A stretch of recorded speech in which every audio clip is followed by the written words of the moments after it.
Okay, welcome to the fourth part of the lecture, where we're talking about the micro and the macro approaches to social change. The micro approach. In any system, the web of interactions is as important as the parts or the units that are interacting. And this is because each parts are interdependent. What we imply, what we mean by this is that the matrix of our human relation, the matrix of human relation is as important as the humans that are relating to themselves. So change within units or a part of a system is what is referred to as micro change. So we have talked about a system, a kind of rural community, for example, or let's talk about a nation, for example. There are different sectors, there are different tribes, there are different groups of people, there are different political parties. Likewise, in the rural settings, there are different categories of people. There are different categories. There are different people doing different things. So the matrix of the relation, the web of the interaction is very important, and that is because it ensures interdependence. So micro approach change implies change within a system through specific or definite part of that system. So when you look at the micro approach, in the community, in the rural community, we're talking about the farmers, we're talking about the bricklayers, we're talking about maybe the processors, we're talking about the leaders, we're talking about the youth, we're talking about the women group who are always involved in home economics, home activities. Each of these parts, each of these parts has the way they relate. Each of these parts has a way they relate, and that is the major thing we're talking about this now. So the macro approach to searching implies the change within each of these parts is what they call micro approach. So these different approaches have different micro theoretical orientation. So we have different micro approaches, and each of these has a different theoretical interpretation. So we first look at what they call symbolic interactionalism. Symbolic interaction. So this has to do with study of human life and conduct based on three core principles, and they are the meaning, the language, and the thought. For the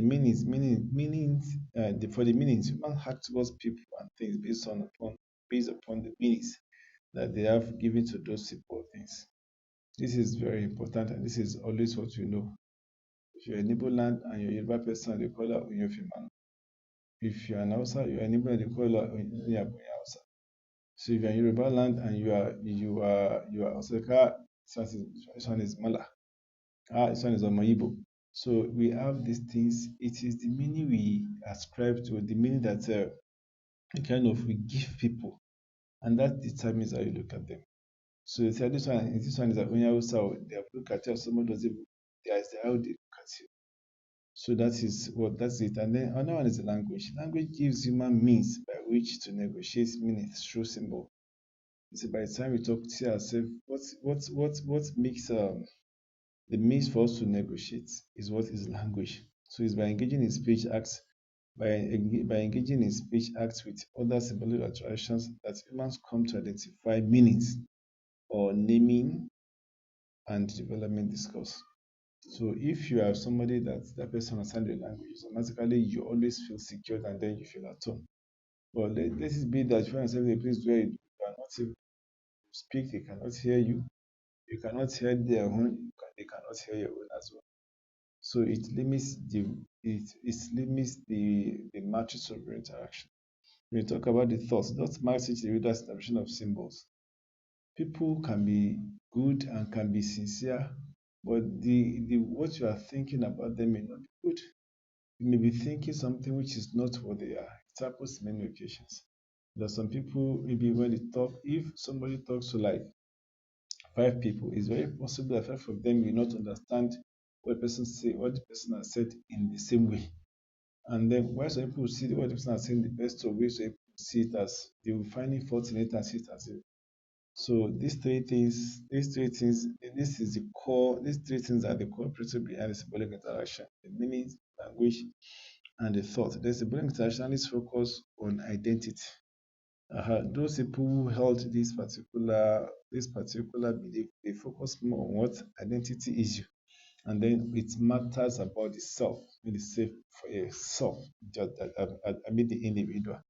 So that is the major. They talk, they analyze the social process through which they identify, develops primary meaning and social interaction. If they want to discuss about social process, it's more about the self, and it is from there they begin to give meaning. Okay, then this particular view has its own criticism. It has what people say, it has the weaknesses according to some people. It says symbolic internationalism has been criticized for ignoring more formal organizational agents of social life. Yes, what this implies is that you cannot be focusing on just yourself or self when every human makes mistake.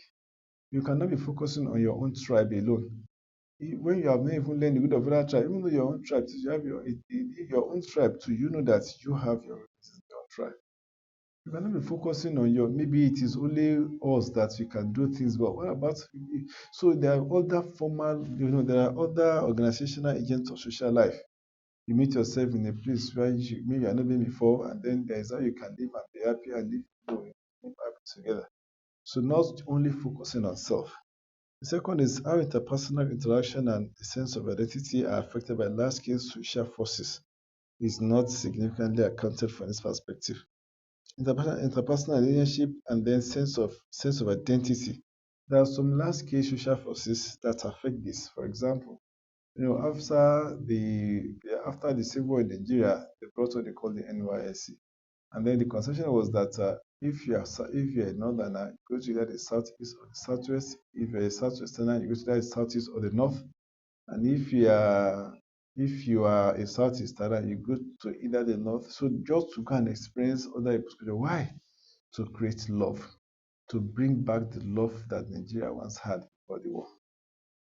So these are what they call it forces of these are large scale social forces to ensure. So, but in case we are looking at only self, it will be ignored. It will not, as in if you are looking at only the self, and we are confining, we are not getting much about the social relationship. Then critics agree that symbolic interactions overemphasizes the cognitive aspect of social life, ignoring the rich emotional basis for human existence. Yes, they said this particular perspective, this particular belief, people, it's oversized on cognitive aspect. When they say cognitive, it's talk more of consciousness. Consciousness. What you just understand, where you grow up, your environment, what you believe, and that is what. But the human is generally we have different categories of people. You have different categories of people with different beliefs, different thoughts. Take for example now, you have not seen Muslim before, you say okay, Muslim are killers, you know that kind of. What of if you get to a Muslim place and you find them to be like that?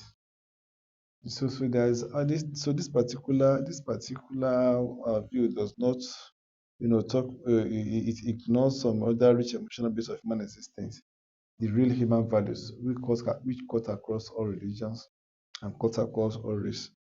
Then the key concept of this perspective, such as self, are seen as too imprecise, and not capable of measurement and analysis.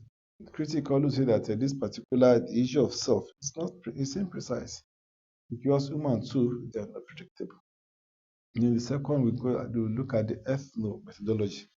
For this is a study by which meanings are created and shared. Meanings by which study process by which meanings are created and shared. Then the point of view of Western methodologies is that there is no other social world unless the participants agree upon it. If you talk about how you can create meaning and share it, it talks more of how we can agree within ourselves. How we can agree within ourselves to be able to live together. It doesn't matter, it does not necessarily to start fighting ourselves, rising against ourselves, but how we can stay together. It has to be an agreement. Yes, that is what this particular one is trying to say. And then people construct the world, how they communicate with others, how they communicate that view to others, and how they understand and explain the irregularities. Conventional analysis is a style of what they are trying, we have just have said. People construct the world and then they communicate it to others. They talk with others and now they can. There are people in this world who are the one planning for us. They're the one that are planning what we do and they now bring their ideas, they make the plan. It's happening in the global perspective, the kind of world organization. It's not world out, it's a kind of it is cut across all ages. They have their own. So they have agreed on how to run the world. Whether consciously or unconsciously, we must fall for it unless God takes control. So that's just by the way. We talk about ethnomethodology reminds sociologists not to take for granted another social world. Just to clarify how social order is created and how people live it. So yes, this on this particular, when you talk of ordered social world is a necessity. It is what we all need. You cannot be living like animals in this world. We cannot be living to fighting ourselves, killing ourselves, wasting our lives when we only have one life. So the object of a kind of a other social world is necessary is what you all need, not boosting of power. Like we have power more than you, we now try to cause trouble and then killing people, destroy as well as what we see in Russia, Ukraine, and what you see in the battle of from the what we see in Gaza and Israel. It's not about, but it's about, but there's always cases whereby you see some people want to just be arrogant and then they become hell-bent, not to compromise their stand, even their stand may not be the best. But this particular theory is talking more on let us agree on how to be the better world so all of us can be happy and be stable. So symbolic internationalism stresses the importance of research, importance in research of taking phenomenological point of view of seeing the world through the eyes of respondents. Let's talk about seeing the world through the eyes of respondents. You don't always see the world through your own eyes because of where you grew up from, because of your beliefs. There is how you may have towards the world. But see the world through the eyes of others. Try to listen to what other people do. In trying to listen to what other people are thinking, try to know the views, what other people are doing, what they're doing, gives us a better understanding of life. Then those who criticize this theory, they say isolation from much logical analysis. So this theory is being isolated, left alone from much analysis in sociology, and then the failure to link up with the main current of social, its failure to link up with the main currents, with the main current of sociological thought. He said, despite the fact that this particular theory upholds the ability of people to come together, have a consensus on how to live together happily, all the stuff. So it is still isolated in sociological thought. Maybe what this one implies is that in many occasions you always see people trying to break themselves. You don't always agree. That's what is common in many occasions. And in families, in societies, there's always disagreements. So that could be the reason for the isolation. But the thing is that at some levels, some people believe that they can plan for the entire world on how to live their life. Then we talk about the exchange theory. Exchange theory, it views social life as a process of social bargaining and negotiation. Interaction proceeds on the basis of cost-benefit analysis. On exchange theory, what this one implies is that you cannot be with anybody or try to form anything except you see what you want to get, what you're trying to gain from that relationship association. It's happening between boys and girls. If you want, yeah, it is a kind of mutual bargaining, a kind of where there is mutual expectation. There's one I'm expecting from this person that I to this particular person. That is how exchange theory what it says. And then if the benefit derived from an action are greater than the effort put into maintaining it, then the action will continue. If you are dealing with somebody and then what you get from that person is more than your effort, is what you get from that person is more than what you are putting into it. So automatically to continue. But in the case whereby what you are putting into it is far more than what you are getting from it. That's still that may not. So, but particular theory is trying to establish that people do things by virtue of the benefit they want to get from it, by virtue of the benefit or the gains, not just for anyhow. Exchange theory is used to study transitory encounters as well as more enduring relationship like friendship and marriage. Yes, so this theory can be used to explain the concept of marriage and even friendship because even the marriage too, a man wants to marry a woman for what? But for him to have a company, to have somebody that can always stay with and to have children and to build a better life. So the woman too will not marry a man until the woman too will not marry a man until she think as well this man can take care of me. She has what I need, all the stuff. So people do themselves by virtue of what they think they can get from themselves. So this one to us is not easy. The think theory is basic assumption are untenable. Despite this, people still believe that these assumptions are not tenable. That in many occasions people just do what they want to do freely without expecting anything from it. It happens in religious houses and some other occasions too. That people just do what they want to do. If they are helping you or they're befriending you, it is not because of what they get what they want to do from you. They just may think as if it is what they need to do.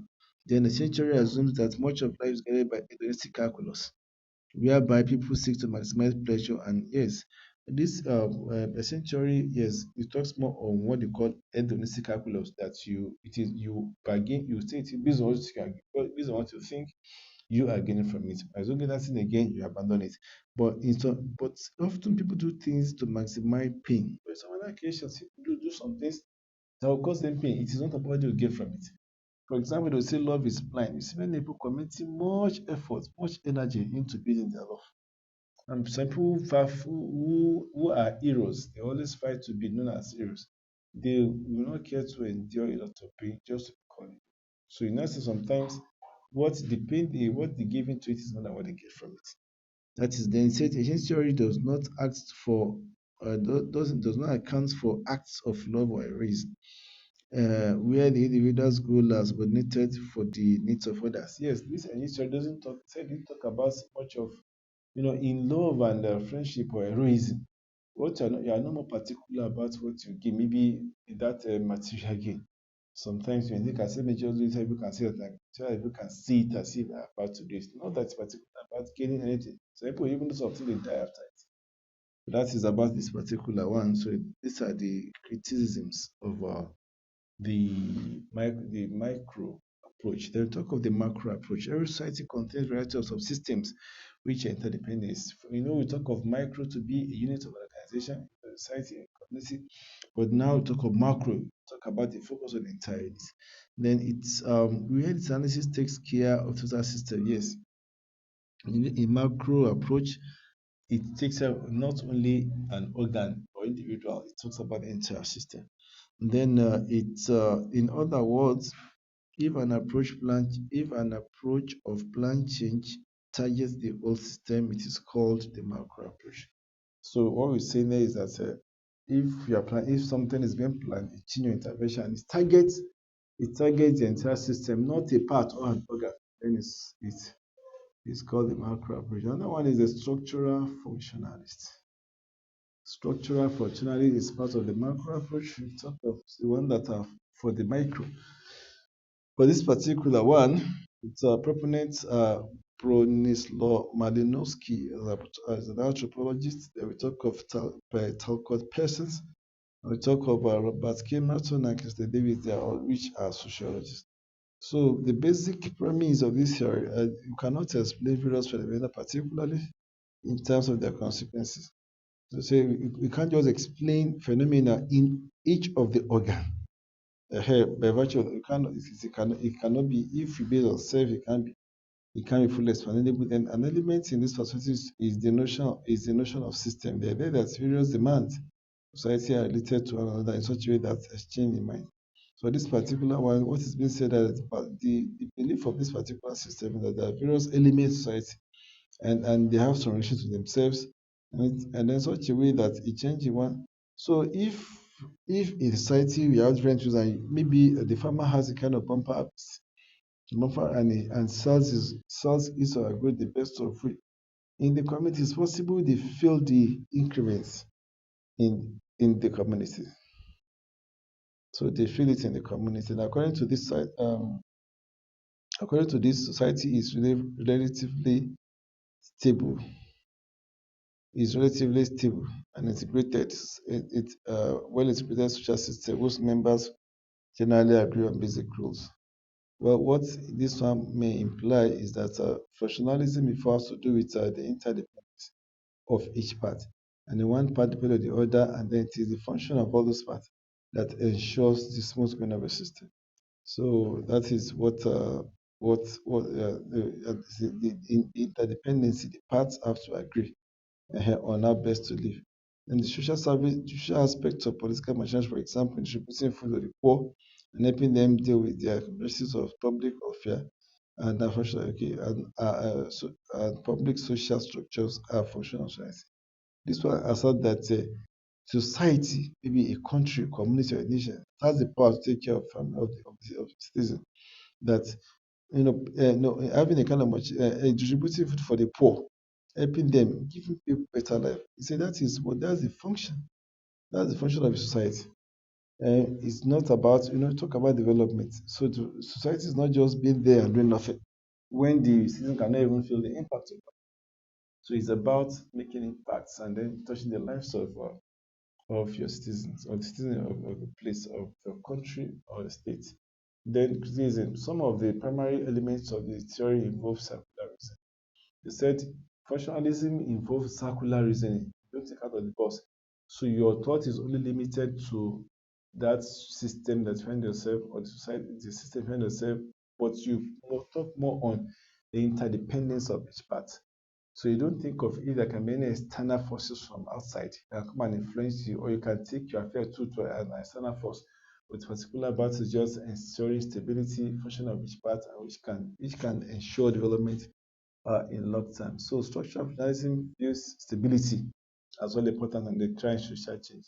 Yes, so in a functionality perspective, in functionalism, they always talk of a conflict or that may cause social change. People always have okay, the going of the system. So in as well, they always contribute to that going. Then you talk of conflict theory. We talked of conflict theory before. It's from the works of Karl Marx.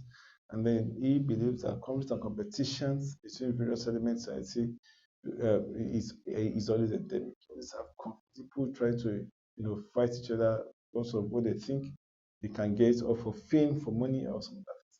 So conflicts can between racial, ethnic, and just so these are examples of the conflict that can come. I talk about belonging to different classes, ethnic groups, even gender may keep any of this. Yes, keep any one of this from dividing society into two mutually exclusive and continuously working. Yes, if you have different religion, different ethnic groups, different genders, and some other thing, it's hard for you to have peace to each other because each religion always want to strive to be above the other, or there's always religious competition. They will always bring back this. Okay, so when functionalists decry change, so functionalism is talk of more stable environment where you always want to maintain status quo, see, let everybody contribute and progress. But for conflicts, there's always change. There's always reason to fight the status quo. That is major thing, and ensure and be thinking that fighting that status quo will give you the kind of the dream that you have. Then why we unfortunately see positive consequences of existing social management conflict theories look for winners and losers. So from this, you can say that conflict theories conflict theories. They talk more of physical power to be able to challenge the government and then fight for your rights. Yes, that's better word, fight for your rights. But functionalism always believe that each set of people can contribute to the progress of his can put to the progress of the society. Then we talk about criticism of this particular current theory. This current theory points to a tendency of fact of dismissive and competitive aspects of social life. Where we've only many harmonies. This particular one talks of conflict. Conflict theory believes more in a kind of causing division, competing ideas of views. That if there is harmony, there is consensus, or there's some good thing minded together, they can be celebrated. It's not a must be fight. Then conflict theories are considered political radicals supporting change for now, if not for militant. Yes, conflict theories see them as political radicals, always wanting to fight and then change what they call the bad thing going there, which may not change or may lead to very greater one. In conclusion, micro approach to social change is an approach towards changing the system via component of the system. So you talk of components of the system. The components you change them with the component of the system as components of the system. That's about that one. The micro approach embedded in theories and understanding of these theories um, in understanding of the approaches, macro approach are embedded in the main theories. The micro approaches, they are mainly the main theories of evolution possible. And when we understand then the approaches are well understood, the micro approach strategy is a change involving the system. We can't talk of macro or approach of leadership without talking about the system, where they have a lot of people with different systems. Then there are two grand theories of macro approach to that change, which are structural and the conflict. So in a macro, you only have to apply structural and these theories are direct opposite, which one is advocating for structural community, the other is insisting on changing the status quo. So that is the end of this particular section. And then I want you to read the notes and then try the questions and I pray this well to all of us. So have a nice day.